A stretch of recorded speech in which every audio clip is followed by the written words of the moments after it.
આજે આપણે બનાવવાના છીએ ગુંદાનું શાક. એમાં મેં 250 ગ્રામ જેટલા ગુંદા લીધેલા છે, ધોઈ કાઢી અને લૂછી લીધેલા છે. હવે આપણે એના ડીટિયા કાઢવાના છે.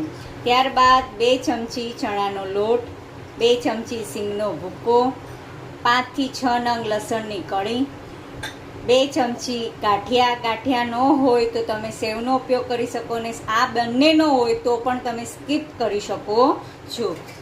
2 ચમચી તલ, સ્વાદ અનુસાર મીઠું, સેજ આપણે ગળપણ તરીકે ગોળનો ઉપયોગ કરશું અને હિંગનો ઉપયોગ કરશું. તો હવે આપણે ગુંદાના પહેલાં તો ઠળિયા કાઢી લેવાના છે. પહેલાં આપણે આ લસણને જે કળીને ફોલીને રાખેલી હતી એને આપણે કાશ્મીરી મરચું નાખી 2 ચમચી અને વાટી નાખવાના છીએ. તો 2 ચમચી હું કાશ્મીરી મરચાંનો ઉપયોગ કરું છું. તમે જેવું તીખું ખાતા હોય તીખાનો ઉપયોગ એ રીતે કરી શકો છો. અહીંયા મારું અધકચરું લસણ ખંડાયું છે. હવે એની જ અંદર હું જે 2 ચમચી ગાંઠિયા બતાવેલા હતા એ જ આની અંદર હું ખાંડી નાખું છું. તમારે મિક્સરમાં કરવું હોય તો મિક્સરમાં પણ ગ્રાઇન્ડ કરી શકો, પણ આનો ટેસ્ટ વધારે સારો મીઠો આવે છે.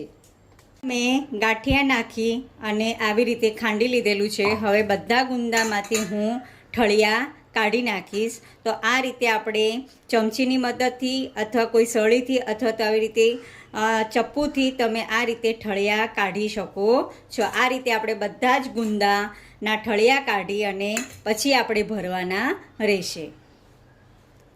આજે 2 ચમચી ચણાનો લોટ લીધેલો છે, એને આપણે સેજ અંદરથી આર્દ્રતા જતી રહે એટલો આપણે સેજ શેકી નાખવાનો છે.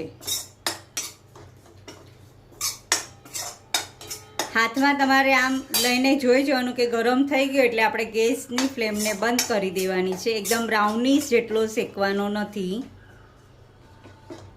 આ રીતે ગરમ થઈ ગયો છે અને આમ કણી કણી ન પડે એટલા માટે આપણે ગરમ સેજ શેકી નાખીએ છીએ ચણાના લોટને.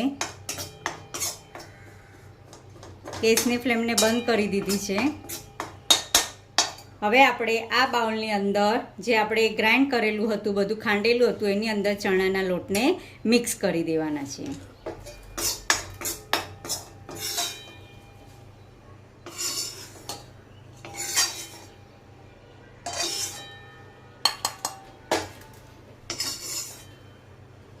બે ચમચી મેથીયા સંભાર લીધેલો છે, એને એડ કરી દઈશ. સિંગનો ભૂક્કો લીધો, એને એડ કરી દઈશ. સેજ સ્વાદ અનુસાર ગળપણ લીધેલું છે એટલે ગોળનો ઉપયોગ કર્યો છે.